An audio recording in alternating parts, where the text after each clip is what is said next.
Alléluia. Dieu combat toujours pour les saints. Ils auront toujours la victoire. Le saint aura toujours la victoire. Nous ne combattons pas pour la victoire parce que nous l'avons déjà. Donc nous combattons dans la victoire. Je crois que Dieu combat toujours pour les saints. Amen. Et cette assurance soit aussi la tienne, mon frère. Que soit aussi la tienne, ma soeur. Ne te décourage pas. Le combat ne nous appartient pas. Le combat appartient à celui qui nous a fait. Il a dit prenez courage. Ce qui nous demande, ce sera le courage. Il dit prenez courage. Moi, je suis déjà vaincu. Amen. Prenez courage. Moi, j'ai déjà vaincu. Et j'ai vaincu pour vous. Alors prenez seulement courage. Combien ça va vous bouger la foi de croyant? Amen. Il dit j'ai vaincu. Il le croit. La victoire du Seigneur est ta victoire.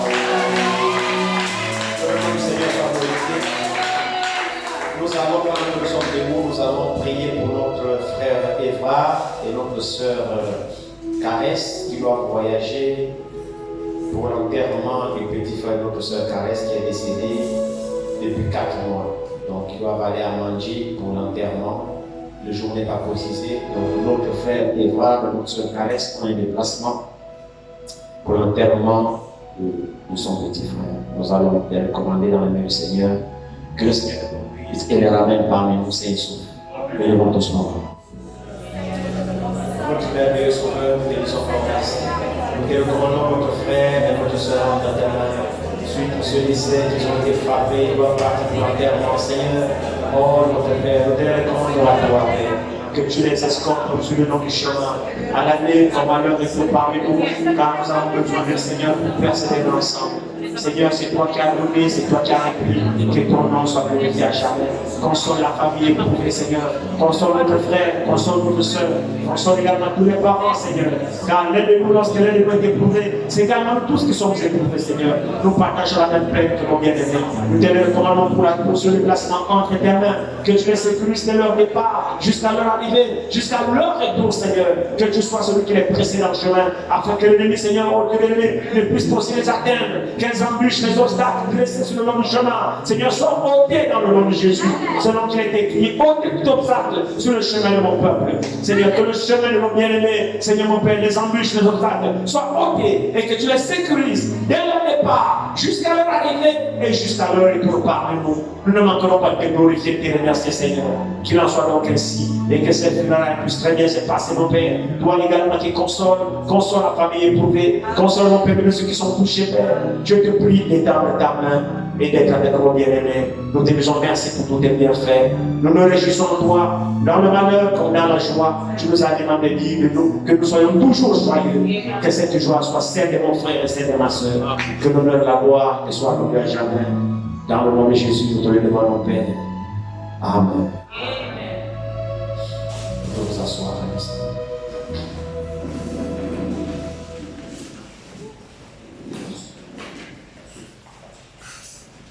J'ai envie de demander de nous trouver une corbeille à papier ici. Cette doléance est restée sans suite et du moins jusqu'à ce matin. On a besoin d'une corbeille pour jeter les papiers et tout ça.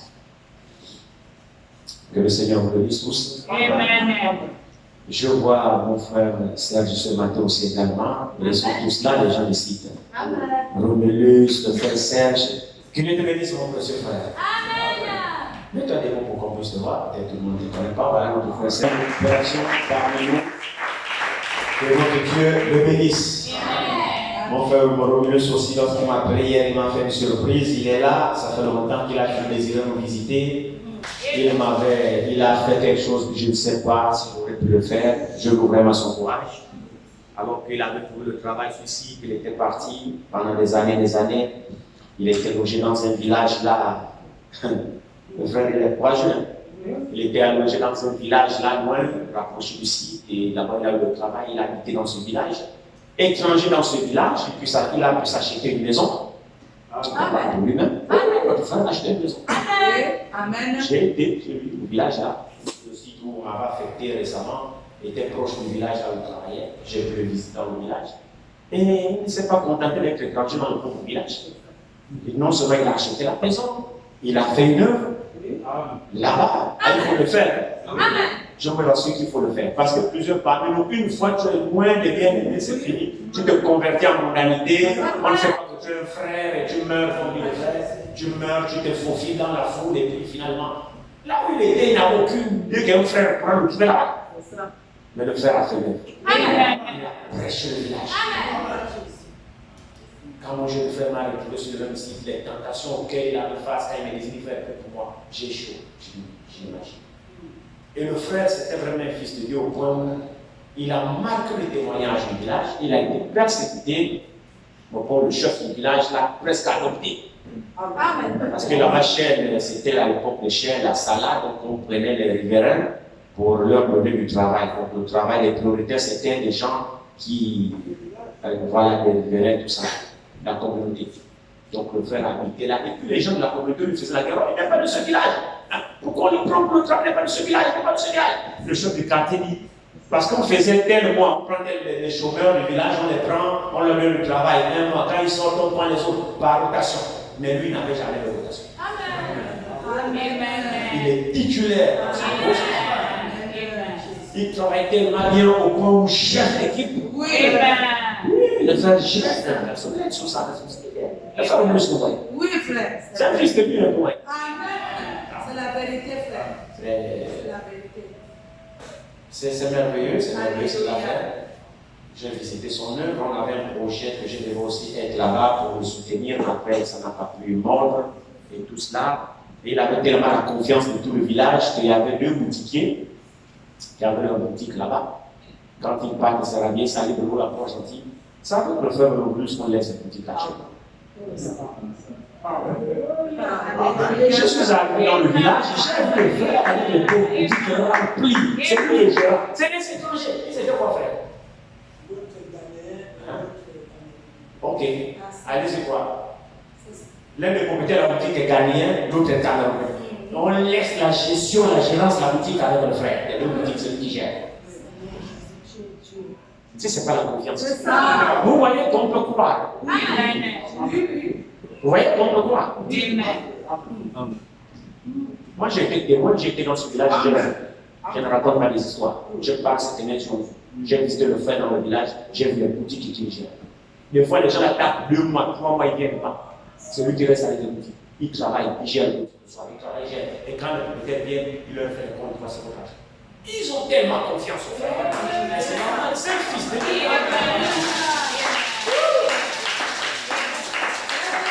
n'y a pas beaucoup comme ça. Il n'y a pas beaucoup comme ça. Et il a tenu ferme dans la parole. Que Dieu le bénisse. Je suis admiratif de ce jeune frère. J'ai pris beaucoup pour lui. Et quand il approche gentil, il a aussi la confiance de notre frère David. Parce que le frère David aussi a vu l'esprit qui conduit notre frère. Il a une très bonne esprit. C'est un frère qui n'est pas belliqueux. Vous ne verrez jamais ce frère-là dans les discussions, dans les débats, dans les belliqueux. Il n'est pas là. Que Dieu le bénisse. Amen. Bien, que notre Dieu soit glorifié. Amen, amen. Nous sommes encore heureux ce matin de la grâce et du privilège que le Seigneur nous accorde d'être dans sa maison. C'est une joie quand nous le chantons comme ça, que nous le célébrons. Ceci témoigne que Dieu a un peuple. Et c'est la joie que donne le salut, la joie de ce que Dieu représente pour nous, qui nous pousse à chanter à son honneur et le glorifier comme ça. Ceci montre effectivement qu'il y a quelque chose aussi qui nous a saisis. On ne chanterait pas Dieu comme ça si réellement nous n'avons pas été saisis dans notre cœur. Nous ne serons pas aussi comme ça ici tous les jours s'il n'y a pas quelque chose qui impacte notre cœur. Amen. C'est vraiment la différence qu'il y a entre le croyant et l'incroyant. Vous voyez, comme j'ai souvent l'habitude de dire, s'il n'y a pas quelque chose qui est dans notre cœur, nous ne viendrons pas dans un tel endroit. Il faut que quelque chose saisisse nos cœurs. Il faut que quelque chose ait impacté nos cœurs. Il faut qu'il y ait une raison fondamentale pour laquelle nous venons ici. Et quand nous venons, effectivement, c'est pour écouter la parole de Dieu, d'avoir une communion avec le Seigneur, parce que nous avons compris qu'il y a un Dieu. Nous l'avons compris. Et il n'y a aucune puissance dans ce monde qui pourra essayer de nous faire croire le contraire, que Dieu n'existe pas. Comme des gens qui n'ont aucun sens, qui disent non, il n'y a pas de Dieu. Hein, vous voyez, et généralement on dit non, ce sont des pauvres, effectivement, et comme ils ont raté leur vie, ils veulent que se consoler dans Dieu, dans les églises, pour dire que bon, il y a un Dieu quelque part, alors que telle chose n'existe pas.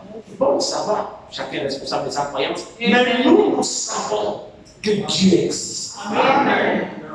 Alléluia. Si Dieu n'existait pas, le témoignage que je viens de donner mon frère Romulus ici, qui est-ce qui peut changer un homme? Parce que l'Écriture dit effectivement que nous sommes tous nés dans le péché. Nous sommes venus au monde avec le mensonge. Donc, vous voyez, la simple philosophie ne peut pas transformer le cœur d'un homme. Non, il faut qu'il y ait une puissance qui fasse en sorte que mon état de pécheur soit transformé pour mettre en moi une certaine crainte et qui me pousse à agir dans l'intégrité, dans la droiture, dans la vérité. Même si les gens ne sont pas là, il faut qu'il y ait une puissance pour me transformer. Et cette puissance, frère, ce n'est pas un code moral. Non. Il y a une différence entre la moralité et le salut. Il y a une différence entre la religion et le salut. Il y a des gens qui sont bien élevés, qui ont hérité d'une bonne éducation morale. Hein? Ils ne peuvent pas insulter les gens, ils sont là. C'est la moralité. Mais la moralité, il ne faut pas confondre la moralité avec l'action divine de Dieu dans le cœur. C'est deux choses différentes. Ici, nous parlons du salut. Qu'est-ce que le salut? La délivrance de l'homme. Le changement de l'homme intérieur pour le conformer à l'image, à la ressemblance divine. Nous parlons en fait de quoi? Nous parlons d'un homme terrestre qui vit sur cette terre, mais qui a la nature divine dans son cœur. Nous parlons de quoi, frère? Nous parlons d'un homme né d'une femme et d'un homme avec le mensonge, avec la ruse, avec toutes sortes de choses, mais qui reçoit une puissance dans son homme intérieur et qui transforme ce dernier et qui le place au-dessus des choses du monde. Amen. C'est de ça que nous parlons. Nous parlons des choses réelles. Amen. Nous parlons des choses vraies. Nous ne parlons pas de la religion, nous ne parlons pas des mythes, nous ne parlons pas des histoires, nous parlons des choses réelles. Amen. Que nous pouvons toucher, que nous pouvons expérimenter. Amen. Et que nous pouvons également aussi démontrer. Amen. Dieu est réel. Amen. Et ceux qui l'adorent, ce sont des êtres réels. Amen. Et comme Dieu est réel, cette réalité aussi la transmet dans le cœur de celui qui l'adore. Amen. Dieu nous sort. Quand nous adorons Dieu, il nous enlève de l'illusion, il nous place dans le véritable. Amen. C'est pourquoi nous sommes dans le véritable. Amen. Alléluia. Mais ce véritable, comment se traduit-il? Comment se concrétise-t-il?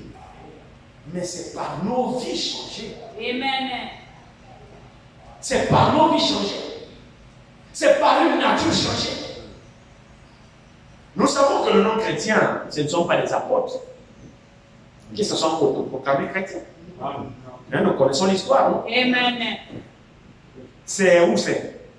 C'est Antioche.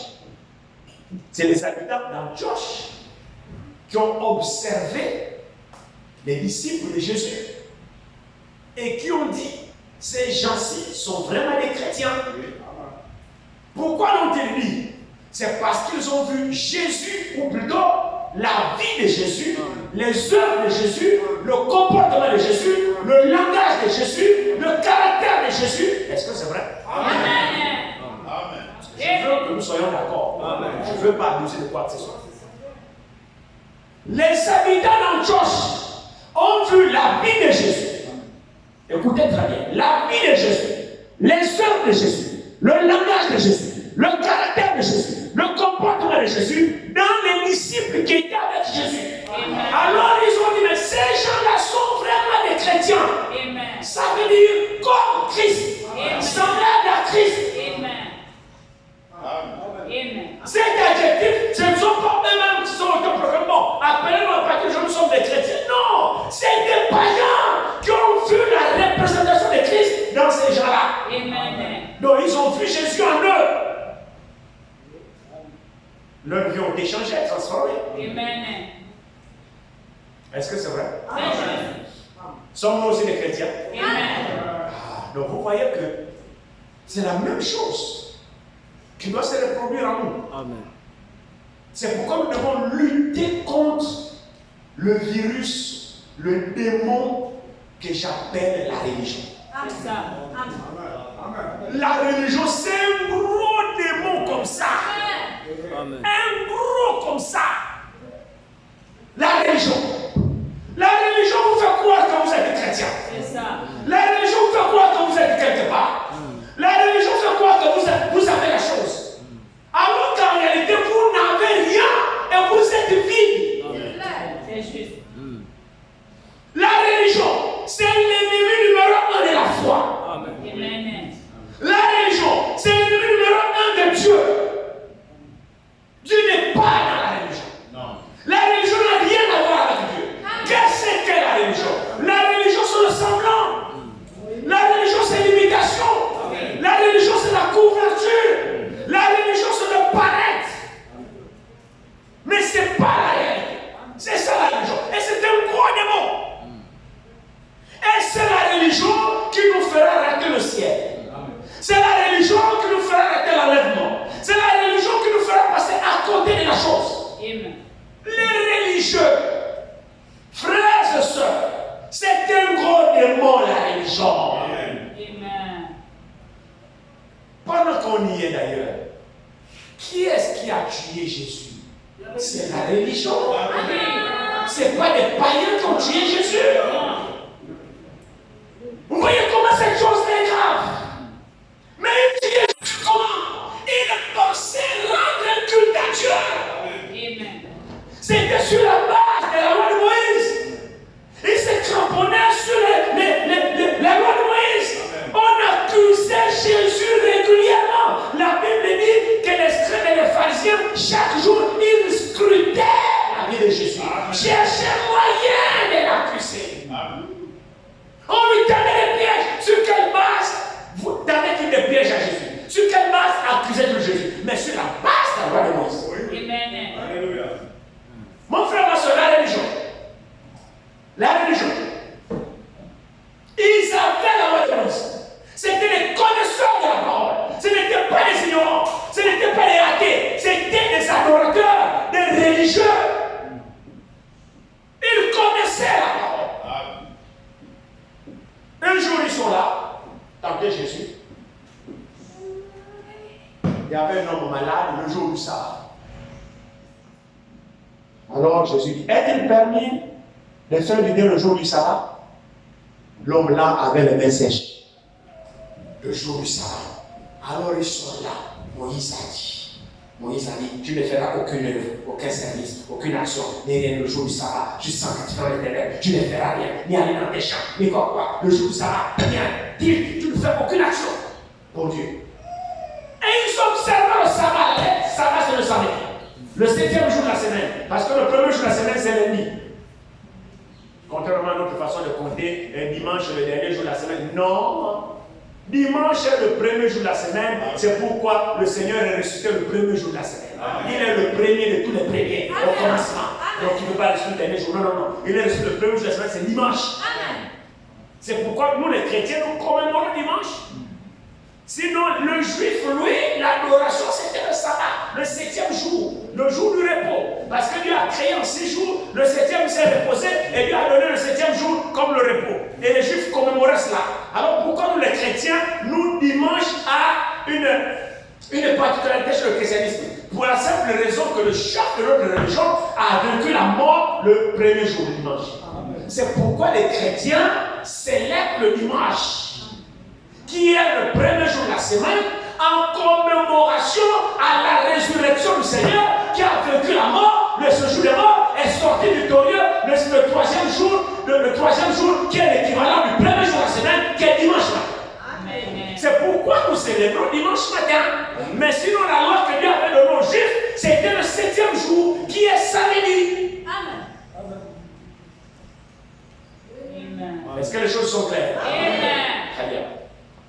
Alors les Juifs, effectivement, avec la loi de Moïse gravée en eux, ils l'observaient Ils accusaient. Et après, Jésus a guéri ce malade. Après, ils dit, voilà. Tu ne respectes pas la loi de Moïse. Tu ne respectes pas la loi. Moïse a dit. Jésus lui a dit, mais écoutez, le Fils de l'homme que vous voyez est le maître même du sabbat. Amen. Alléluia. Amen. Le Fils de l'homme est le maître du sabbat. Mon frère, ma soeur, que le Seigneur nous accorde la grâce de comprendre ces choses. Mettez-vous dans la peau de ces gens. Ils savaient des Écritures. Ils pouvaient savoir. C'était des fondamentalistes. C'est-à-dire, fondamentalement, leurs actions trouvaient appui sur les saintes Écritures. C'était des fondamentalistes. Mais sauf que c'est lui qui avait envoyé la loi, et là lui-même, il est venu même vivre sa propre loi. Mais ils n'ont pas compris. Amen. Ah non, tu violes la loi. Tu violes le sabbat. Tu violes la loi. Donc on cherchait toujours à l'accuser. Maintenant, est-ce que Jésus avait violé la loi? Non. Il y a une histoire dans la Bible. Comment Dieu était sévère avec la loi. Avec la feuille du sabbat. Dieu ne jouait pas avec la feuille du sabbat. Il y avait des détails qui n'étaient pas donnés. Un monsieur, un jour, le jour du sabbat, j'ai oublié le passage, comme vous le connaissez. Il est sorti simplement pour aller ramasser du bois le jour du sabbat. Il est sorti juste pour aller ramasser du bois pour faire le feu chez lui.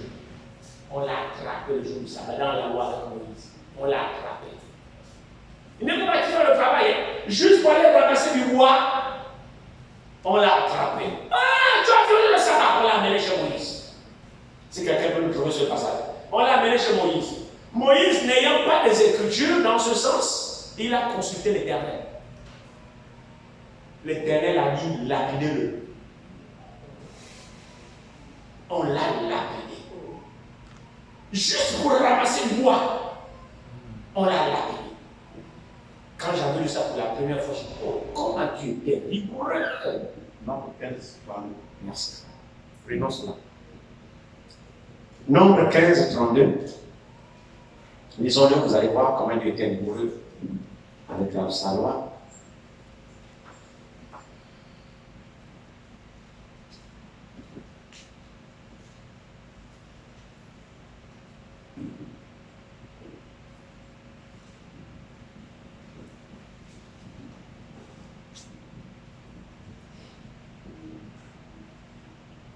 Ok, c'est cela. Voyons ce qui est écrit ici. Comme les enfants d'Israël étaient dans le désert, on trouva un homme qui ramassait du bois le jour.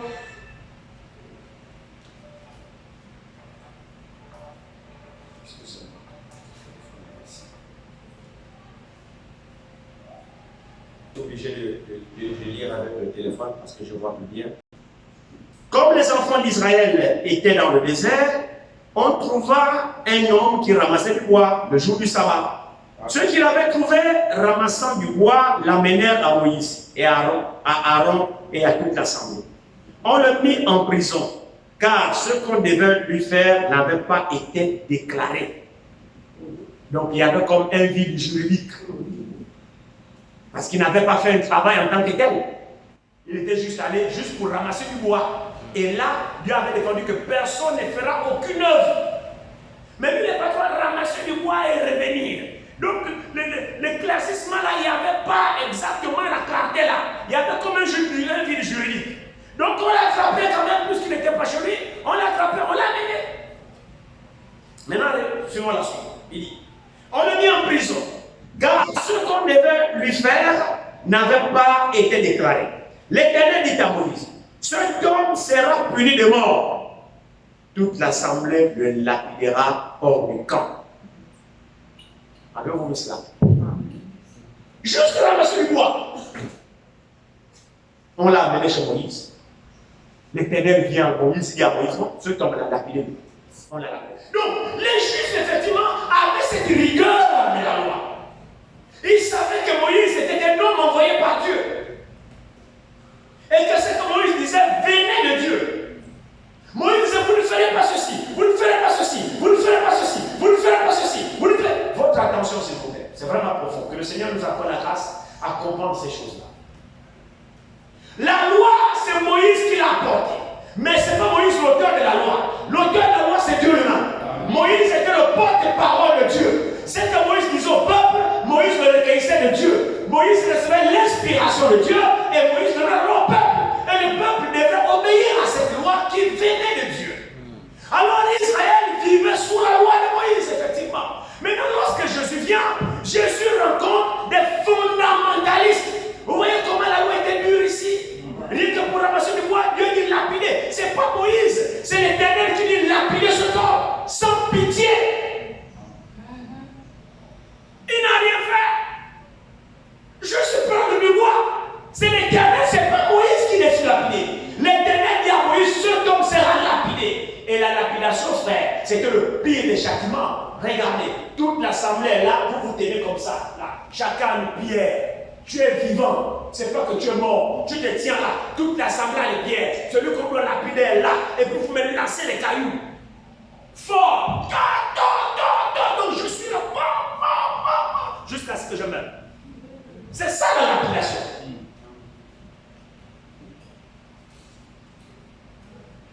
Permis par Dieu. Et le peuple pratiquait la lapidation. Qu'il soit lapidé, pas égorgé, lapidé. Ça fait mal, hein? Ouais, on ne joue pas avec Dieu. Mais aujourd'hui, on ne lapide plus. C'est pourquoi quand on fait la passion, on ne lapide plus. Il n'y a plus de pierre. Mais à l'époque, la loi, tu ne devais ton salut que si on ne t'attrape pas. Donc, à l'époque, la loi, tu ne devais ton salut que si on ne te pince pas. Mais si on t'a pincé, tu es un homme mort. Il n'y a pas de pardon, tu lapides, tu meurs. Alors ces gens-là, c'était vraiment des religieux. Ils ont étudié la loi de Moïse, effectivement, et ils essayaient effectivement de pouvoir appliquer cela, appliquer, enseigner. Jusqu'à ce que Jésus soit venu, ils ont fait de leur boussole la loi de Moïse. C'était leur fondement d'action. Ils ont fait la loi de Moïse leur mode de vie. Mais à l'intérieur d'eux, ils n'étaient pas convertis. C'est ça le problème de la religion. À l'intérieur d'eux, dans leur cœur, eux-mêmes n'étaient pas changés, eux-mêmes n'étaient pas convertis. Mais à l'extérieur d'eux, ils faisaient profession d'enseigner la loi de Moïse. Donc il y a ce qu'on appelait l'application extérieure de la parole. Amen. C'est ça qu'on appelle la religion. L'application extérieure de la parole, c'est-à-dire le paraître. Je prends juste un exemple. Quand la Bible dit femme, habillez-vous décemment, n'est-ce pas? Oui. Est-ce que l'église est là? Amen. L'accoutrement des femmes, c'est quoi? Habillez-vous décemment. Pas les mini-jupes, non? Est-ce qu'on est d'accord? Amen. Pas les mini-jupes, habillez-vous décemment. C'est écrit ici. Amen. Très bien. À quoi sert la décence dans l'habillement si c'est lui qui s'habille décemment, la Bible n'est pas changé, n'est pas convaincu de ça? Amen. C'est ça le paraître. Et c'est ce qu'on appelle la religion. Amen. Je porte de longues robes, mais toi-même tu n'es pas convaincu de ça. Et d'aucuns parmi nous font quoi? On porte ça, il y a des tenues spéciales pour venir à l'église. Parce qu'on sait qu'on va à l'église, je peux être en mini, en sexy, ou en pantalon, en collant. Il y en a parmi nous encore qui s'exposent comme ça, au travail, partout. Il suffit qu'un bien les mêmes sont là. Mais vous n'avez rien compris de la parole de Dieu. Vous n'avez rien compris. Vous faites le paraître et vous faites la religion. Et avec ça, vous vous convainquez que vous êtes fille de Dieu. Avec ça, vous vous convainquez que vous servez Dieu. Mais vous perdez votre temps. Amen. Vous perdez votre temps. Vous avez mal compris la parole de Dieu. Ne peut s'habiller décemment que celui dans le cœur qui est changé et il sait pourquoi il doit s'habiller comme ça.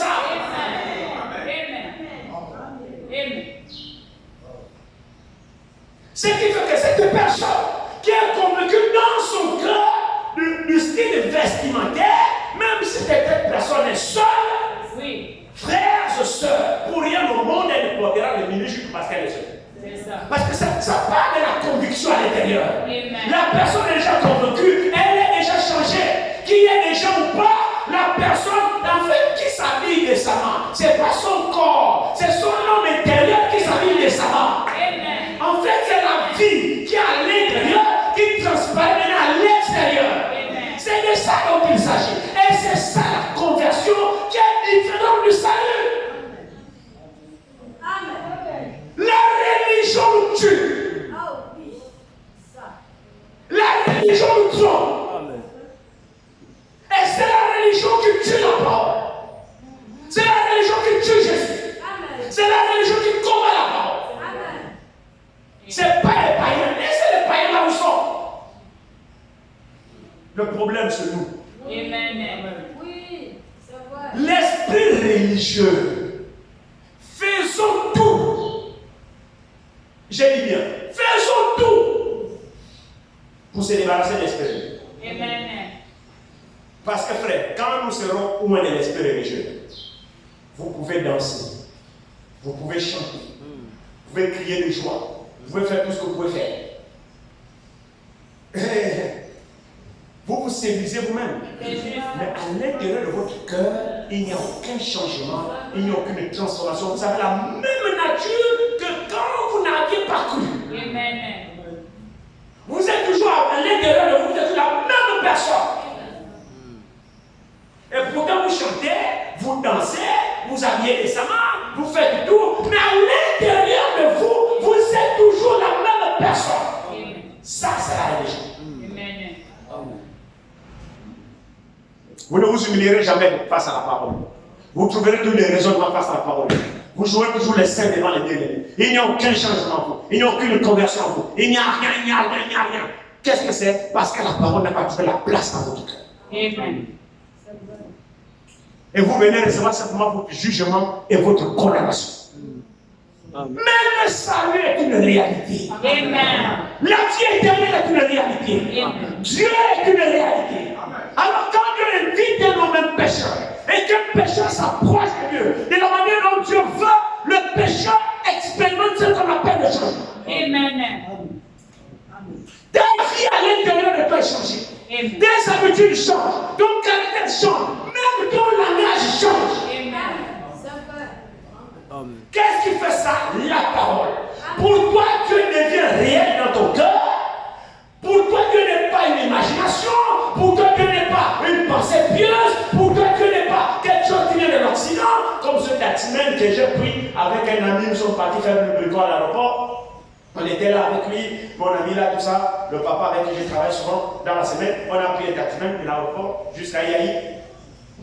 On était en train de parler de Dieu, tout ça, et après, nous dit, oh, c'est un pasteur. Et puis le papa l'a dit, le chauffeur a dit, oh non, non, non, moi je suis musulman, tout ça. C'était vendredi, effectivement, c'était vendredi. Il dit, oh non, je suis musulman, et là j'ai quitté boire ma bière, j'ai bu mon vin, mais dès que je suis sorti de la mosquée, je ne suis pas boire mon vin. J'ai dit, ah, tu es musulman? Oui, je suis musulman. Je suis musulman. Il dit, ah d'accord. Il dit, non, mais j'ai quitté boire mon vin, j'ai fini de boire mon vin, et il est un bon musulman, j'ai quitté boire mon vin, et puis voilà, je travaille, ainsi de suite, ainsi de suite. Je dis, ah ok, d'accord. Et puis je le vois, ah, Jésus n'est pas Dieu, Jésus c'est un prophète comme Mohamed et tout ça, tout ça. J'ai dit, mon frère, si tu mets Jésus au même rang que Mohamed, tu n'as rien compris. Ah non, vous les pasteurs aujourd'hui, tout ça, tout ça, tout ça. Je lui ai dit, bon, est-ce que ta vie est changée à l'intérieur de ton cœur? Il dit, changée comment? Je dis, non, est-ce que ta vie tu as reçu une transformation dans ton cœur? Mais qui vous ment comme ça là? Qui vous ment? Il a commencé à raconter ce qu'il a raconté. Frère, ça fait triste. Et ce monsieur, j'ai essayé de lui présenter la personne de Jésus-Christ. Que ton salut dépend de Jésus. Ce n'est pas de l'islam ou de quoi que tu fais. Dieu est Dieu. Ok, j'ai vu Dieu. J'ai dit non, personne n'a vu Dieu. Il dit voilà, donc laisse ça. Jésus n'est pas Dieu. J'ai dit non, Jésus est Dieu. Il dit non, Jésus n'est pas Dieu. J'ai essayé en quelques minutes de l'aéroport jusqu'à Yahi à lui présenter le plan du salut. Il a rejeté en bloc. C'est là où vous reconnaissez la grâce que vous avez. Amen. Frère, Dieu n'est pas le fruit de l'esprit. Voilà quelqu'un comme ça qui est convaincu de sa religion et il dit qu'il ira au paradis. Il est convaincu de sa religion, peu lui importe ce que vous lui dites. Il reste assis dans sa religion. Il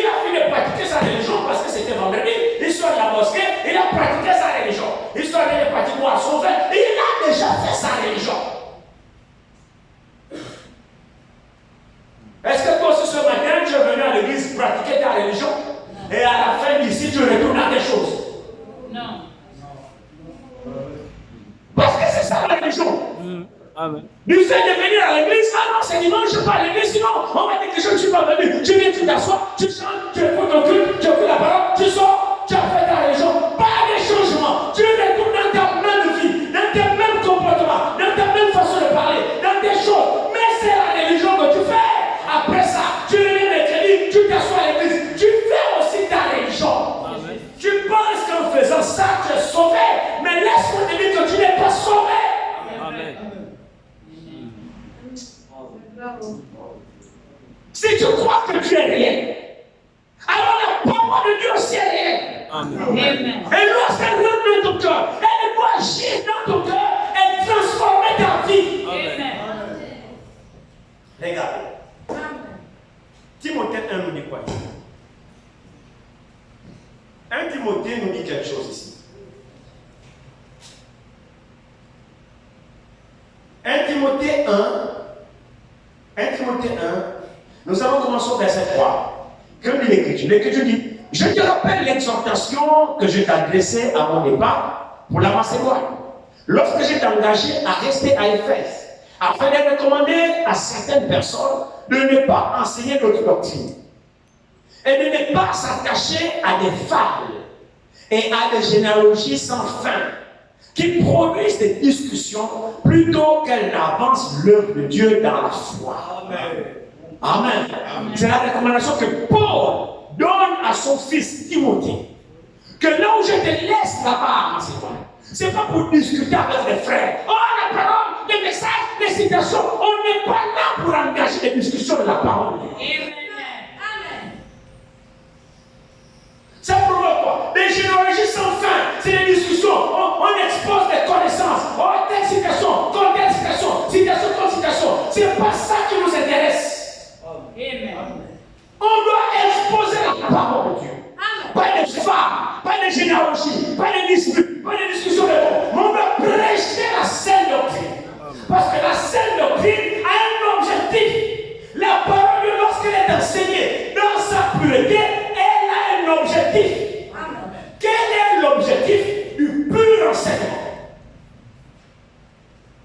Quand nous disons dans cet endroit que nous ne croyons pas aux enseignements de nos Seigneurs, nous ne croyons pas au tonnerre, on ne croit pas ceci, on ne croit pas ceci, la sainte doctrine, c'est devenu un slogan. Mais observez, remarquez, quel est l'objectif de la sainte doctrine? Amen. Quel est l'objectif du saint enseignement? La réponse est juste au verset 5. Le verset 5 nous dit. Le but de cette recommandation, de ne pas enseigner n'importe quoi, que la sainte doctrine, le but c'est quoi? Il dit, c'est un amour venant d'un cœur pur, d'une bonne conscience et d'une foi sincère. Amen. Amen. Est-ce que l'Église a compris ça? Amen. Amen.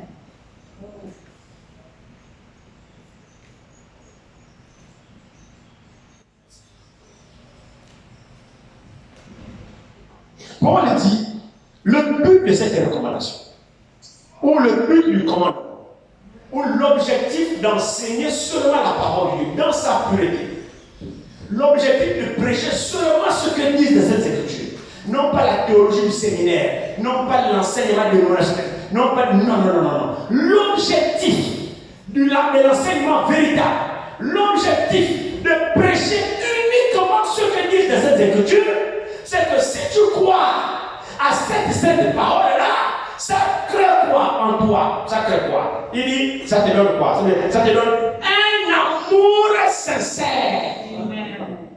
Amen. Ça crée en toi un cœur pur. Et une véritable foi. Donc la pure parole de Dieu a un objectif.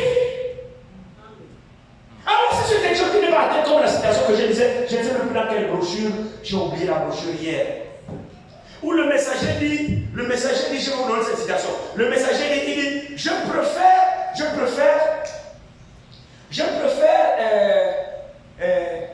comment il dit ça? Je préfère avoir une fausse doctrine doctrine, je préfère avoir une fausse doctrine et un bon esprit. Je peux avoir une fausse doctrine et avoir un bon esprit que d'avoir une bonne doctrine et un faux esprit. Vous voyez le jeu de mots que le prophète dit. Amen. Je préfère avoir une fausse doctrine, donc ce que je crois est faux, mais mon esprit est vrai, que d'avoir une vraie parole avec l'esprit faux. Amen. Je préfère avoir un bon esprit en ayant une fausse doctrine que d'avoir un mauvais esprit dans la bonne doctrine. Oui. Là, ça devient sérieux. Comment serait-il possible dans ce cas d'avoir une bonne doctrine et comme résultat un faux esprit? Comment pouvons-nous avoir la pure parole, la bonne doctrine et avoir un faux esprit parmi nous? Là, c'est problématique. Amen. Alors le prophète dit non, ça je n'en veux pas. Je préfère alors l'inverse, c'est-à-dire mon esprit pur en ayant la fausse doctrine, que d'avoir la bonne doctrine mais un esprit faux. Parce qu'en réalité, c'est la bonne doctrine qui est censée corriger l'esprit. Or, celui qui a un bon esprit en ayant une fausse doctrine, il a déjà des prédispositions de recevoir la parole juste. Lorsque la bonne doctrine viendra, puisqu'il a déjà un bon esprit, il acceptera la bonne parole. Mais c'est lui qui a la bonne parole et un esprit tordu, qu'est-ce qui va changer son esprit?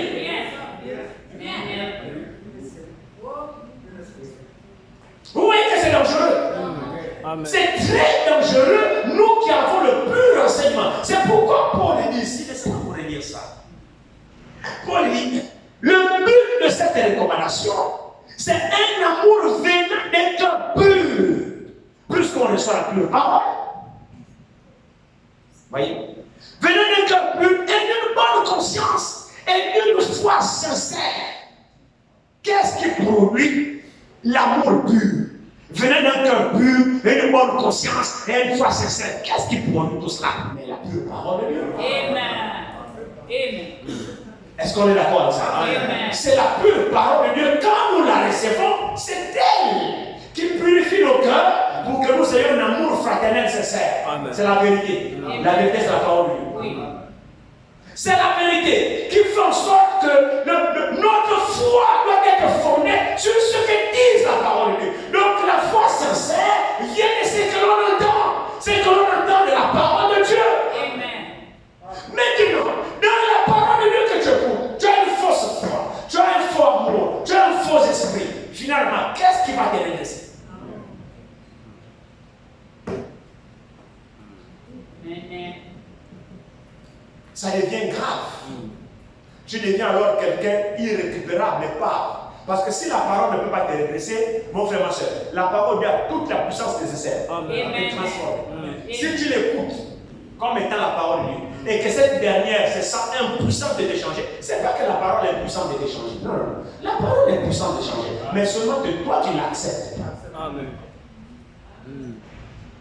Tu préfères te contenter de la religion, tu viens de temps en temps écouter, tu sors de là, mais écoutez frère, quel est l'objectif de notre parole? C'est vraiment, nous sommes appelés à partir.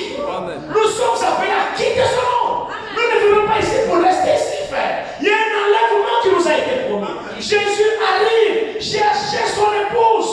Nous sommes là pour nous préparer, achever notre préparation. Parce que nous devons partir. Ne jouons pas avec ces choses-là. La religion ne partira pas. C'est lui qui partira. C'est le résilié. Que notre frère a lu dans Isaïe 1 verset 9.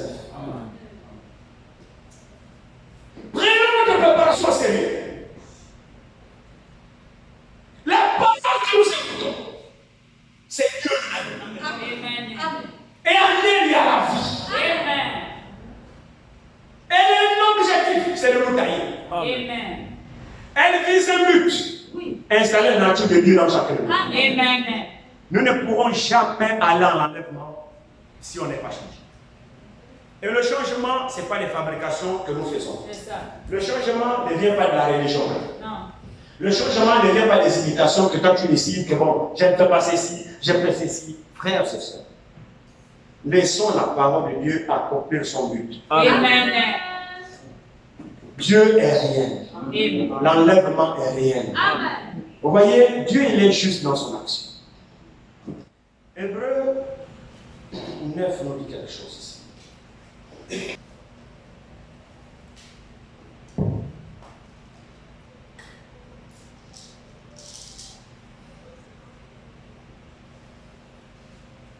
Hébreu 9 nous dit ici.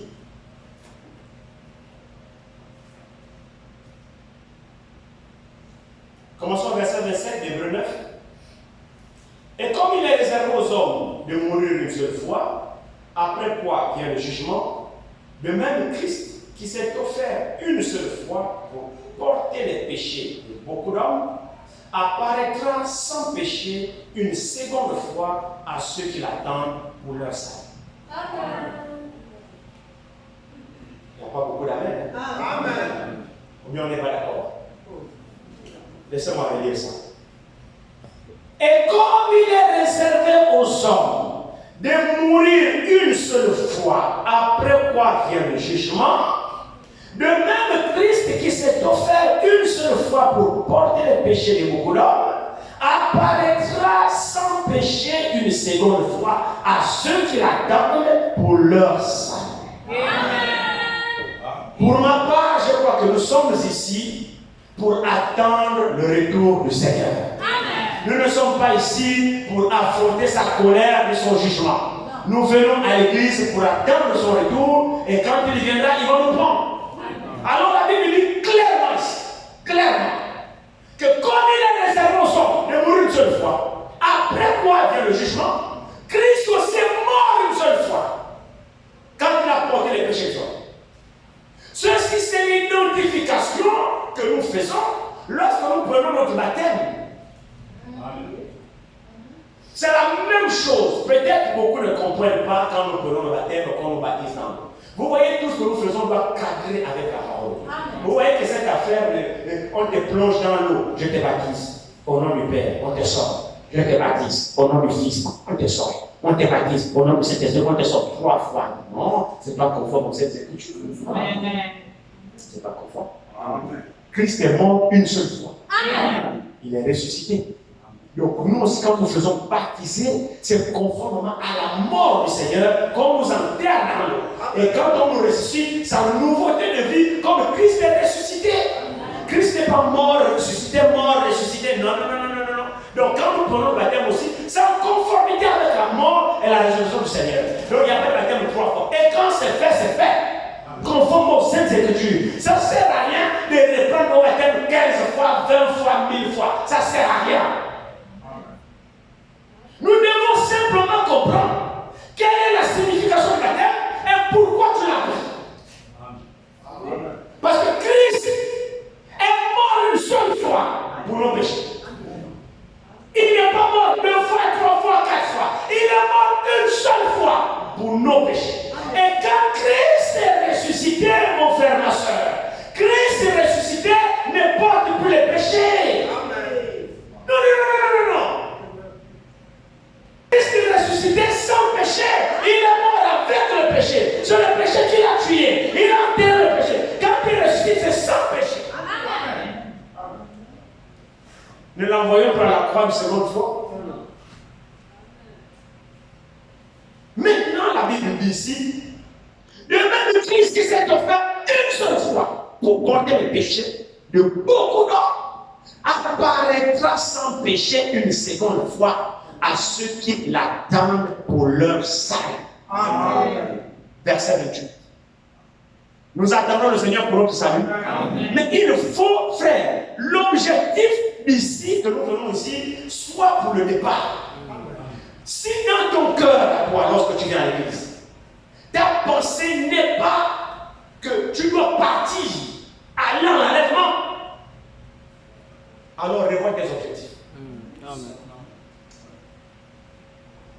Si tu restes là, tu restes pourquoi?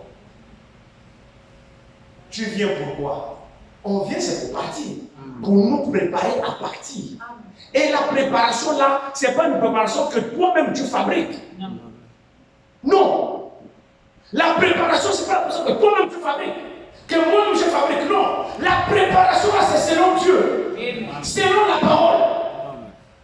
Ce n'est pas selon tes pensées, selon les pensées. J'adore comme je veux, je fais ce que je veux faire. Ce n'est pas ça. Ce n'est pas ça. Il s'agit de la préparation de Dieu lui-même. C'est Dieu lui-même qui nous prépare. Au moyen de sa parole. C'est Dieu lui-même qui nous prépare. Au moyen de sa volonté. Et sa volonté est contenue dans sa parole. Tu ne pourras pas partir si tu ne t'es pas laissé préparer. La préparation, comme je l'ai dit, ça ne dépend pas de nos propres œuvres. Nous devons abandonner nos propres œuvres. Il y a les œuvres que nous faisons qui émanent de la religion et il y a les œuvres qui proviennent du salut. Amen. La religion fait des œuvres. Amen. Beaucoup d'œuvres même. Et beaucoup confondent les œuvres de la religion et les œuvres du salut. C'est ce que, par exemple, Jacques nous a parlé dans Jacques 2. On va voir un peu la différence qu'il y a entre Jacques 2 et Romains 4. En parlant un peu des œuvres. Commençons par Jacques 2. Jacques chapitre 2 ici, il s'agit du même Abraham. Jacques l'expose avec une autre vue. Et le même Abraham, Paul l'expose dans Romains avec un autre angle. C'est important que nous comprenions ces deux angles. Prenons d'abord Jacques 2 à partir du verset 21. Commençons au verset d'abord 19 de Jacques 2 à partir du verset 19. Non, même un peu plus haut. Commençons au verset 17 de Jacques 2, excusez-moi. Verset 17. Il en est ainsi de la foi. Si elle n'a pas les œuvres, elle est morte elle-même. Mais quelqu'un dira, toi tu as la foi, et moi j'ai les œuvres. Montre-moi ta foi sans les œuvres, et moi je te montrerai la foi par mes œuvres. Verset 19. Tu crois qu'il y a un seul Dieu. Tu fais bien. Les démons le croient aussi, et ils tremblent. Veux-tu savoir, ô homme vain, que la foi sans les œuvres est inutile? Maintenant, verset 21. Abraham, notre père, ne fut-il pas justifié par les œuvres lorsqu'il offrit son fils? Votre attention à ce verset-là, parce que nous allons y venir. Abraham, notre père, ne fut-il pas justifié par les œuvres lorsqu'il offrit son fils Isaac sur l'autel? Tu crois que la foi agissait avec ses œuvres et que par les œuvres, Abraham fut rendu parfait? Non, par les œuvres, la foi fut rendue parfaite. Amen. Par les œuvres, la foi fut rendue parfaite. Verset 23. Ainsi s'accomplit ce que dit l'Écriture. Abraham crut à Dieu et cela lui fut imputé à justice. Et il fut appelé ami de Dieu. Vous voyez que l'homme est justifié par les œuvres et non par la foi seulement. Amen. Est-ce que l'église est là? Amen. Vous voyez, verset 24, vous voyez que l'homme est justifié par les œuvres et non par la foi seulement. Amen. Verset 27. Rahab la prostituée ne fut-elle pas également justifiée par ses œuvres, par les œuvres, lorsqu'elle reçut le messager et qu'elle ne fit passer par un autre chemin? Comme le corps sans esprit est mort, de même la foi sans les œuvres est morte. Alors Jacques dit, la foi est justifiée par les œuvres. Donc une foi sans les œuvres est une foi morte. Alors qu'est-ce que le docteur Paul avec chez les Romains? Quand il arrive chez les Romains, comment Paul enseigne-t-il la foi chez les Romains? Prenons Romains 4.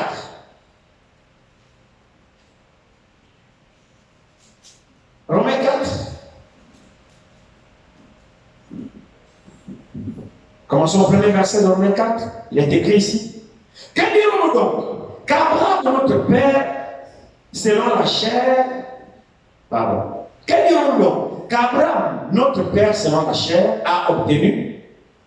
Si Abraham a été justifié par les œuvres, il a sujet de se glorifier, mais non devant Dieu.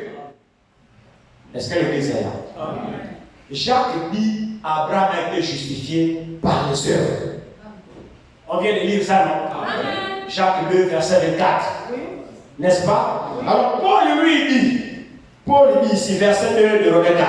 Si Abraham a été justifié par les œuvres, il a sujet de se glorifier, mais non devant Dieu. Y a-t-il une contradiction? Non. Jacques dit Abraham a été justifié par les œuvres. Paul dit si Abraham a été justifié par les œuvres, alors il faut qu'il se glorifie. Y a-t-il une contradiction? Non. Poursuivons la lecture. Verset 3. Car, que dit l'Écriture? Paul cite le même verset que Jacques a cité. Oui.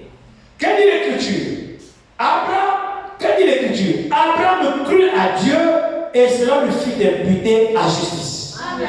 Or, à celui qui fait une œuvre, le salaire est imputé non comme une grâce, mais comme une chose due. Oui. Et à celui qui ne fait point d'œuvre, mais qui croit en celui qui justifie l'impie, sa foi lui est imputée à justice.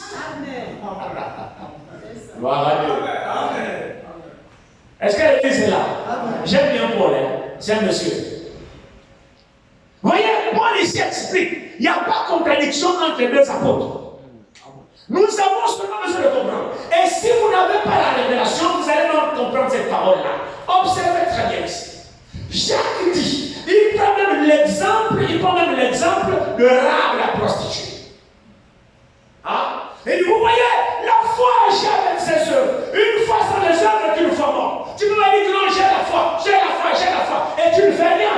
Ça, c'est la philosophie, l'homme que développe Jacques. Oui. L'Église est avec moi. Amen. C'est l'homme que développe Jacques. Jacques lui parle dans le concret. Oui. Si tu dis que tu as la foi, pour Jacques, la foi ne doit pas être verbale. Pour Jacques, la foi ne doit pas être seulement un langage.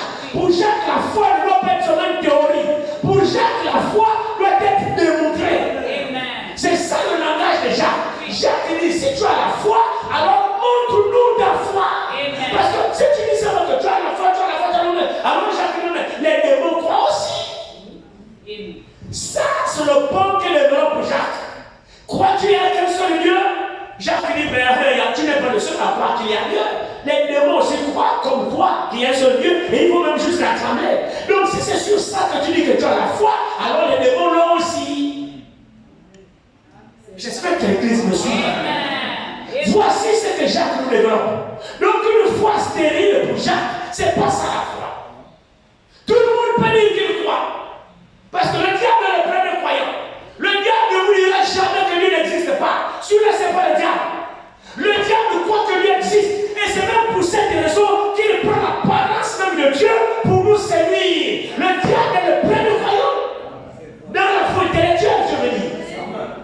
Donc, si tu as cette foi-là, qui consiste à non, je crois à Dieu. Oh, tu me vois là, il ne faut pas suivre. Tu bois ton verre, tu fumes, tu fais la lutte, tu mens, tu forniques, tu fais ceci, tu fais ça. Non, il ne faut pas suivre. Moi, je crois, il ne faut pas suivre. Jacques dit, la foi là, le diable là aussi. Amen. Eh oui. Amen. Si c'est la foi que tu as, le diable, donc tu es collègue de Satan. Amen. Vous êtes des collègues. Amen. Parce qu'il croit que Dieu existe. Amen. Il va même jusqu'à trembler. Lui-même même il te dépasse en foi. Parce que toi-même devant Dieu, tu ne trembles même plus. Amen. C'est vrai. Amen. Allez, tu dis, c'est pas mal. Nous allons. Il y a Jacques. Jacques 2.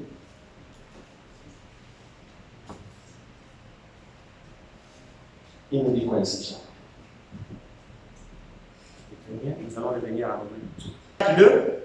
Il dit, tu crois qu'il y a un seul Dieu? Tu fais bien.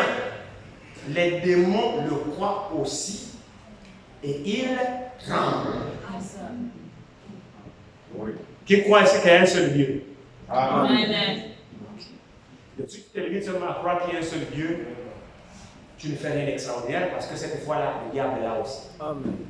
Maintenant, la différence qu'il y a entre toi et lui, c'est que lui, au moins, lui tremble. Mais toi, tu es au niveau même où tu ne trembles même plus.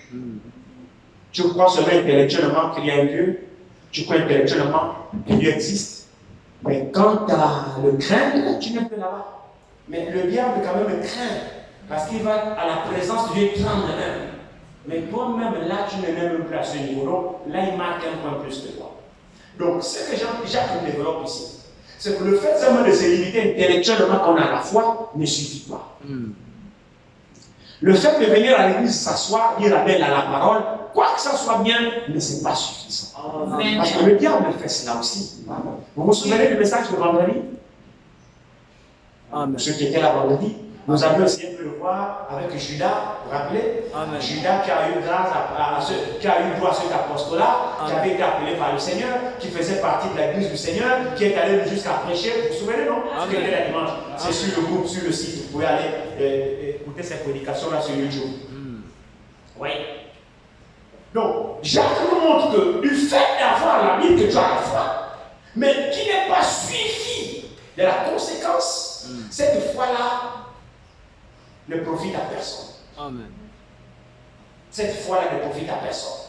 Alors lui met l'accent du fait que si quelqu'un dit qu'il a la foi, il faut alors que sa confession soit suivie des actions. Amen. Amen. Maintenant, or, qu'est-ce qui se passe avec le monde religieux? Le monde religieux met en avant les œuvres qui ne proviennent pas de la foi. Amen. Amen. Ça, c'est le monde religieux. Ben, frère, donne-moi l'exemple. Très bien. Ouais, par exemple, les églises aujourd'hui, ils achètent des médicaments, ils vont en Kimbo. Filmez, ils partent à les camarades. Filmez. Ah, voilà, l'église, le réveil du Saint-Esprit. Bon. L'église, a fait le don à l'hôpital de Kimbo, tout cela. Filmez. Ah non, l'église fait des œuvres. Ah, le pasteur dit, oh, vous savez, on doit faire la foi, les œuvres de la foi. Dieu nous a dit, montre-moi ta foi sans les œuvres. Frère, ça là, c'est pas les œuvres de la foi. Amen. Ça, c'est les œuvres de la religion. Amen. Ça n'a rien à voir. De même, quand tu fais un don, frère, tu aimes une soeur, tu chantes toi-même sur la trompette, sur la toiture. Ça, c'est pas les œuvres de la foi. C'est les œuvres de la religion. Il faut que les choses soient dites d'une manière claire. Amen. Tu aides un bien-aimé, tu sonnes de la trompette. Oh, le frère là, moi, c'est pas moi, c'est moi qui le travail qu'il a, il fait le mal. C'est le prochain travail qui quitte le travail là. Oh, c'est le soin de la religion. C'est les œuvres de la religion. Ça, c'est pas les œuvres de la foi. Les œuvres, vous allez me dire, mais quelle est la différence alors dans ce cas dans les œuvres que tu dis les œuvres de la foi? Revenons rapidement dans Romains ici. Regardez ce qu'avait nous dit ici les Romains. Ici. Si Abraham a été justifié par les œuvres, il a sujet de se glorifier, mais non devant Dieu. Car, quelle est l'Écriture? Abraham crut à Dieu, et cela lui fut imputé à justice. C'est merveilleux. Or, à celui qui fait une œuvre, le salaire est imputé non comme une grâce, mais comme une chose due, selon son mérite. Parce que ça vient de lui pour être vu. Ce qu'il fait ne provient pas de la foi. Ok, verset 5. Et à celui qui ne fait point d'œuvre, écoutez très bien, celui qui ne fait point d'œuvre, il s'agit de quelle œuvre? Parce que Jacques parle, la foi sans les œuvres, elle est morte. Donc Abraham fut justifié par les œuvres et non par la foi seulement. C'est ce que Jacques dit. Amen. Est-ce que l'Église a compris à ça? Abraham fut justifié par les œuvres et non par la foi seulement. Maintenant, Paul dit que celui qui fait les œuvres, il faut. Regardez très bien ici, regardez, verset 5. Et à celui qui ne fait point d'œuvre. Paul exprime les œuvres. Jacques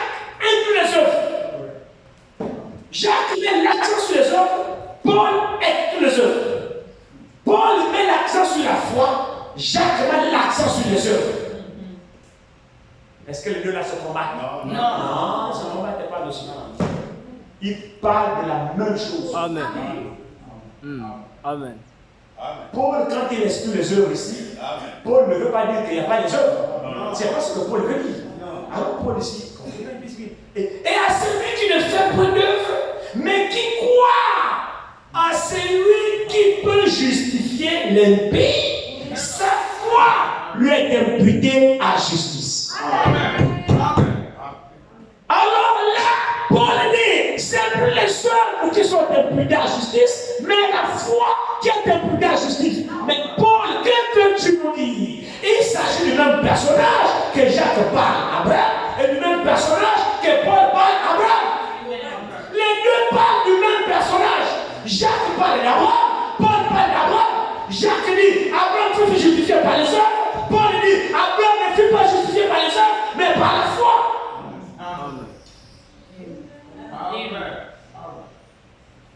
Allons-y. Pour mieux comprendre, allons-y avec moi dans Genèse 15.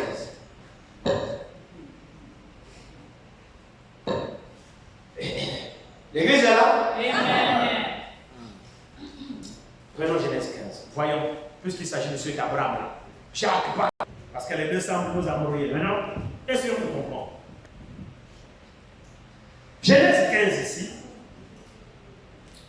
Que nous dit Genèse 15? Commençons au premier verset pour mieux comprendre. Après ces événements, la parole de l'Éternel.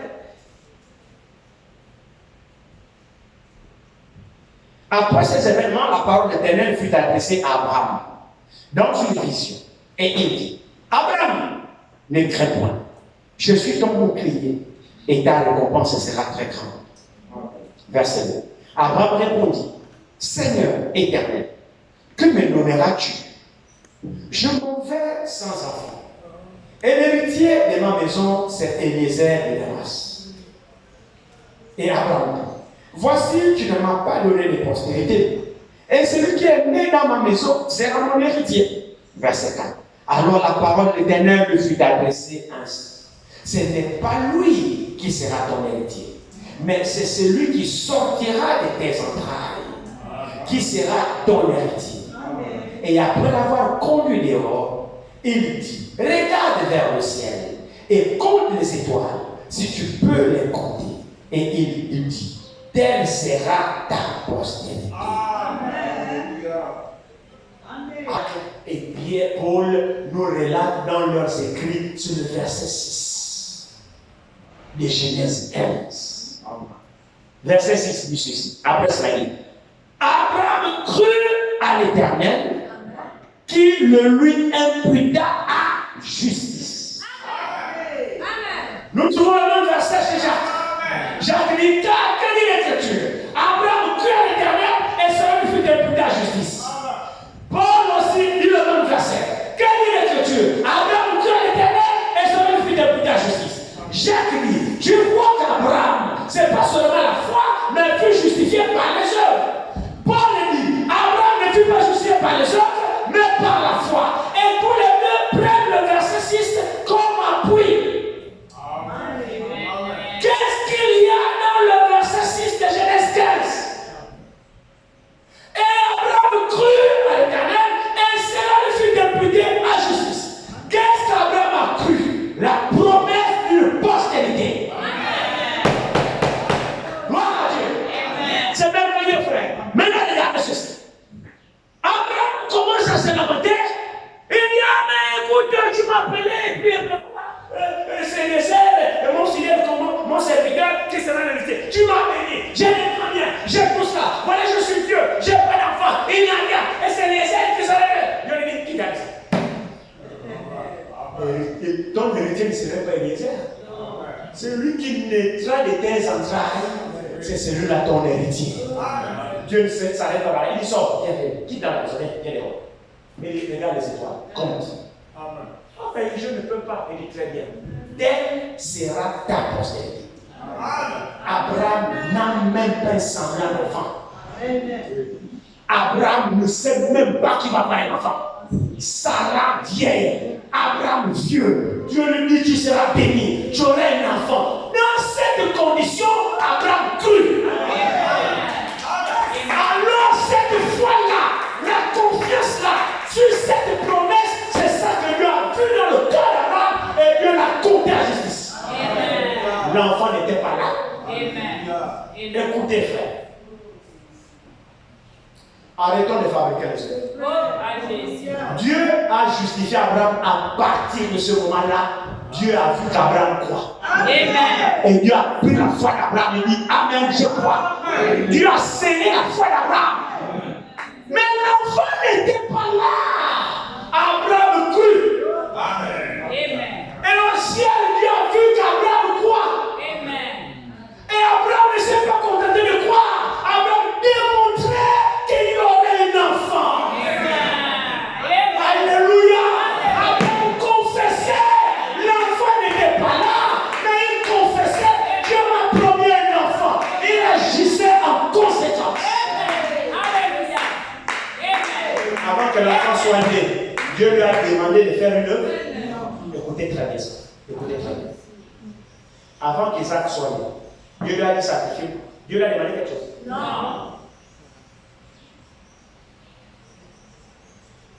À quel moment Dieu lui a demandé de sacrifier? C'était le message. Dieu ne nous demandera jamais rien s'il ne nous a pas donné. Arrêtons de fabriquer si on n'a pas. C'est ça les œuvres de la foi et les œuvres de la chair.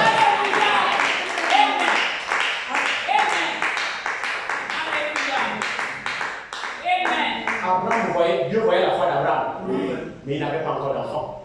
Tant qu'il n'avait pas d'enfant, il va lui dire sacrifie-moi l'enfant. Non. L'enfant a bien de Dieu. Il faut d'abord que Dieu le lui donne. Après, maintenant, il dit donne-moi. Toutes les œuvres que nous faisons à Dieu, est-ce que ça vient de Dieu? Oh Seigneur. Vous voyez que nous fabriquons. Vous voyez la différence qu'il y a entre les œuvres et la foi. Amen. Voilà la différence. C'est que Jacques et Paul craignent. Elle est la différence. À partir de la foi, Dieu a vu et Dieu a justifié. Amen. Maintenant, cette foi a produit l'enfant. C'est là où Jacques parle. Amen. Cette foi a produit l'enfant. Quand Dieu dit donne, Dieu savait qu'Abraham donnerait. Amen. Dieu savait parce qu'il l'avait déjà vu. Amen. Donc Dieu a justifié Abraham avant même que l'enfant ne vienne. Maintenant, pour confirmer qu'Abraham avait la foi, il fallait qu'il donne l'enfant.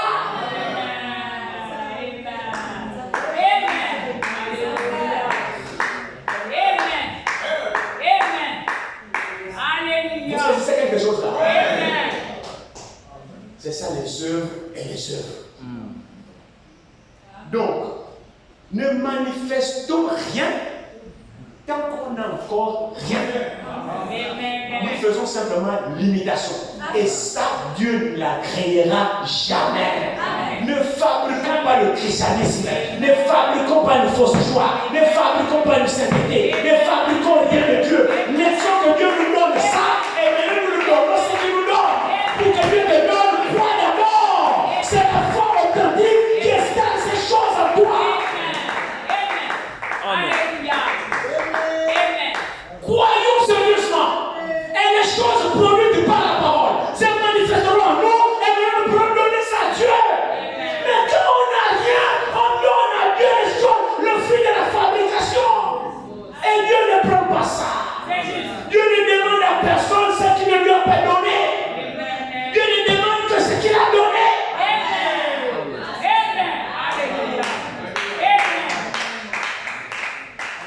Tant que Dieu n'avait pas donné fils à Abraham, Dieu ne peut pas demander à Abraham de donner ton enfant. Dieu n'agit pas comme ça. C'est Dieu qui donne d'abord. Recevez d'abord de Dieu. Et vous ne recevez pas la foi de la parole. Arrêtons de douter, croyons.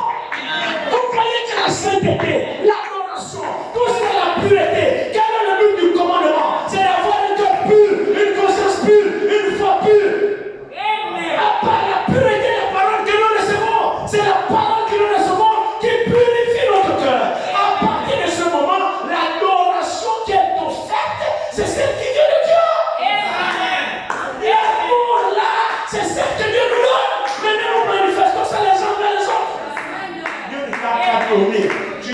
quel amour tu fabriques. C'est pourquoi quand tu me donnes, demain tu me critiques. Alléluia. Parce que nous fabriquons, nous imitons. Et c'est là quand vous pénétrez dans l'esprit du prophète, c'est là où on nous dit, pourquoi imiter des choses alors que le ciel entier est rempli de choses vraies? Le ciel est rempli de choses réelles, authentiques. Si tu veux le vrai amour, tu peux l'avoir. Là, même. Le truc ne finira pas. Dieu va te donner son amour avant de quitter cette salle. Dieu peut te le donner. La vraie délivrance, Dieu peut te le donner. La vraie sanctification, Dieu peut te le donner. Le vrai pardon, Dieu peut te le donner. Avant de quitter cette église, tu peux l'avoir. Mais pourquoi fabriquer alors que tu peux posséder le véritable? On fait plutôt la même chose alors qu'on peut être vrai. Amen. C'est ça le but du Coran, non? C'est ça. Amen. Avoir une conscience pure. Amen. Pourquoi il nous donne ça pur, pardon? C'est pour nous purifier. Amen. Et quand nous sommes purifiés, lui-même va installer sa nature en nous. Quand lui-même aura installé sa nature en nous, maintenant il pourra nous demander.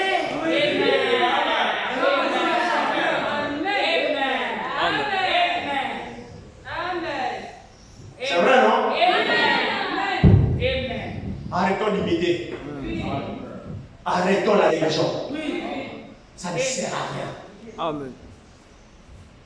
Ça ne sert à rien. Alors, les œuvres dont condamne Paul, ce sont les œuvres fabriquées par nous-mêmes qui ne proviennent pas de la foi.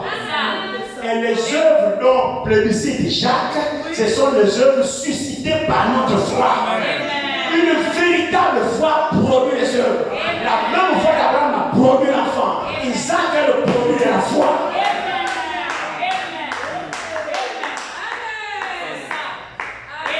Alléluia. C'est de ça dont il s'agit. Mais toute autre fabrication que nous faisons là, nous perdons notre temps. Amen. C'est important que nous comprenions la volonté de Dieu. Et ne pas courir après. Ce passage que nous avons lu, on va terminer. On va terminer. Ça va peut-être vous surprendre, mais aujourd'hui, je vais terminer vite pour vous laisser. Ça va vous surprendre, mais on va le faire par la grâce de Dieu. Ma femme m'a dit le jour-là, m'a fait me reproche, dit arrête d'annoncer. Quand tu annonces, tu ne fais pas ça, arrête d'annoncer. Mais elle a raison. Souvent, je dis, je vais vous libérer vite, après je ne vous libère pas vite. C'est pas bien. On va.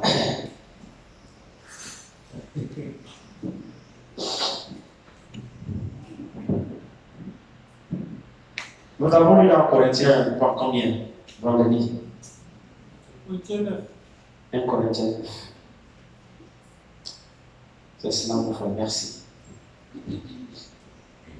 1 Corinthiens 9, nous allons terminer par ça. Il va aller très bien ici, à partir du verset 23 de 1 Corinthiens 9. Je fais tout à cause de l'évangile afin d'y avoir part. Amen. Amen. Amen. Amen. Nous aussi faisons tout. Et quand on dit tout là, c'est tout. Il dit, ne savez-vous pas que ceux qui courent dans le stade courent tous, mais qu'un seul remporte le prix? Oui. Courez de manière à le remporter. Tous ceux qui combattent s'imposent toute espèce d'abstinence. Et ils le font pour obtenir une couronne corruptible. Mais nous faisons-le pour une couronne incorruptible. Moi donc, je cours, non pas comme à l'aventure. Je frappe, non pas comme battant l'air. Mais je traite durement mon corps. Et je le tiens assujetti de peur d'être moi-même désapprouvé après avoir prêché aux autres. Amen. Amen. Quand nous sommes saisis par Dieu, lorsque la parole de Dieu a impacté notre cœur, c'est elle qui nous met en mouvement. Amen. C'est elle qui nous met en mouvement. Mais les choses que nous faisons nous-mêmes, c'est ce qu'on appelle la religion pour se faire voir. Amen. Et vous allez remarquer que ces choses-là ne durent pas. Mais les choses qui durent, ce sont des choses qui viennent de la parole, qui viennent de Dieu. Quand tu fais la chose pour Dieu, et c'est Dieu qui t'inspire, qui te conduit à faire la chose. Frère, cette chose-là, elle est vraie. Même si on te décourage, puisqu'elle est vraie, elle vient d'un fondement vrai. Vous comprenez ça? Quand vous faites quelque chose, et c'est ça l'importance de la pureté de cœur. Parce que quand vous faites quelque chose dont vous n'êtes pas pur, vous allez apprendre. Amen. Mais quand quelque chose est fait sur la base de la parole, et que vous êtes connu par la parole, c'est la parole qui vous pousse à faire ça, frère, vous ferez la chose. Et la chose sera prouvée comme vraie et authentique. Amen. Amen. Si nous avons compris que l'enlèvement est pour nous et que nous devons partir, alors un chrétien qui a été saisi par Dieu ne se laisse plus entraîner par le monde. C'est ce que Paul veut dire ici. Est-ce que nous avons été saisis par Dieu? Amen. Est-ce que nous avons été saisis par Dieu? Je ne vois pas les mains ici. Très bien, si nous avons été saisis par Dieu, pourquoi nous voulons être retenus par le monde? Coupons tout ce qui nous lie. Amen. Amen. Quand je vais me donner, ça va nous couper. Il y a beaucoup de filles.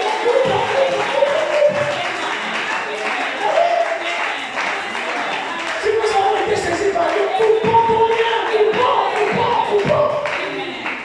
Dégageons-nous. C'est ce que la Bible dit. J'ai fait de marcher. Ici, ce n'est pas les œuvres de la loi. Non. Parce que c'est que le Saint-Esprit a saisi Paul, et Paul a compris que la chair n'a plus le droit de lui imposer quoi. C'est ça. Amen. Merci. Alléluia. Tout est question de foi. Amen. Détachons de la religion. Amen. J'insiste vraiment là-dessus. Amen. Beaucoup se confient dans leur religion. Ils pensent qu'à force de faire des œuvres, ils seront justifiés par des œuvres. Nous venons de comprendre la différence qu'il y a entre œuvre et œuvre. Oui. Il y a les œuvres qui proviennent de la foi. Amen. Il y a les œuvres qui proviennent de la religion dans le but d'être vu. Qu'on sache que oui, c'est moi qui ai fait ça. Maintenant, en disant ça, je ne vous ai pas dit de faire. Parce que j'ai. Parce que nous aussi, pour bien comprendre, là, c'est vite fait. Ah, on a dit qu'on le fait, oui, je le fais. Je n'ai pas dit ça. Mais j'ai fait confiance au Saint-Esprit. Amen. Pour révéler cela à chaque enfant de Dieu. Amen. Amen. Amen. Que Dieu vous bénisse. Amen.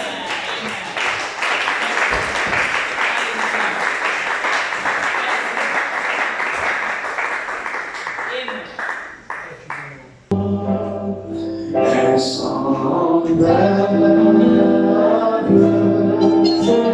c'est l'amour qui pour moi, pour moi.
prière entre Dieu. Prions notre Dieu, élevons nos voix par rapport à ce que vous avez écouté ce matin.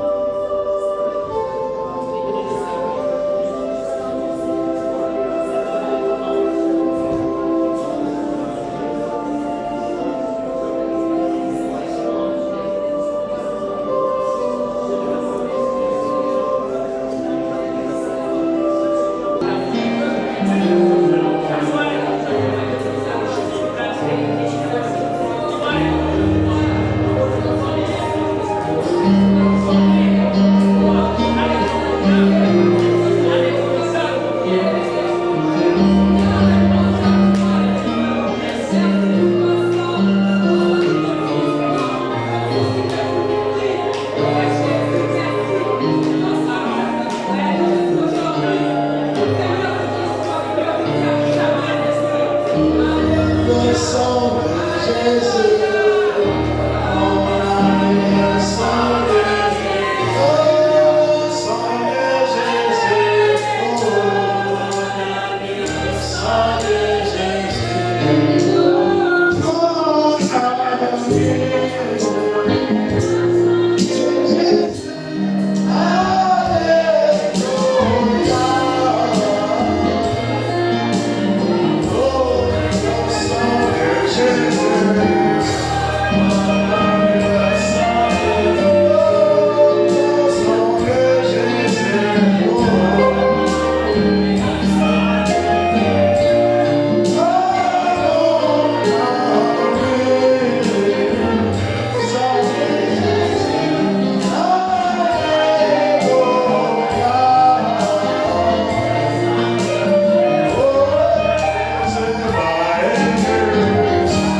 Thank you.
Dieu est présent par son esprit. Il est dans cet endroit. Alors les démons tombent. Il revendique cette période de pouvoir. Et Dieu ne se prend pas comme Dieu. Seigneur, je te confie, je suis